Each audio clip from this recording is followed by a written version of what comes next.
তপ্ত রোদে মেঘের মতো ছায়া, কাল বৈশাখী ঝড়ের মাঝে আগলে রাখা কায়া। বাবা মানে তপ্ত রোদে মেঘের মতো ছায়া, কাল বৈশাখী ঝড়ের মাঝে আগলে রাখা কায়া। বাবা মানে সন্তানের নিরাপত্তার চাদর, জীবন জুড়ে ভালোবাসা ফুরন্ত আদর। বাবা,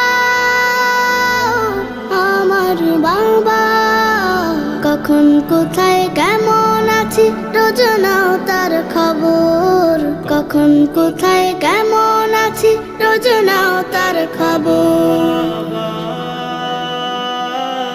তোমার কাছে প্রথম বাবা হাঁটতে শেখার দিন, এই জীবনে শুধু হবে না তোমার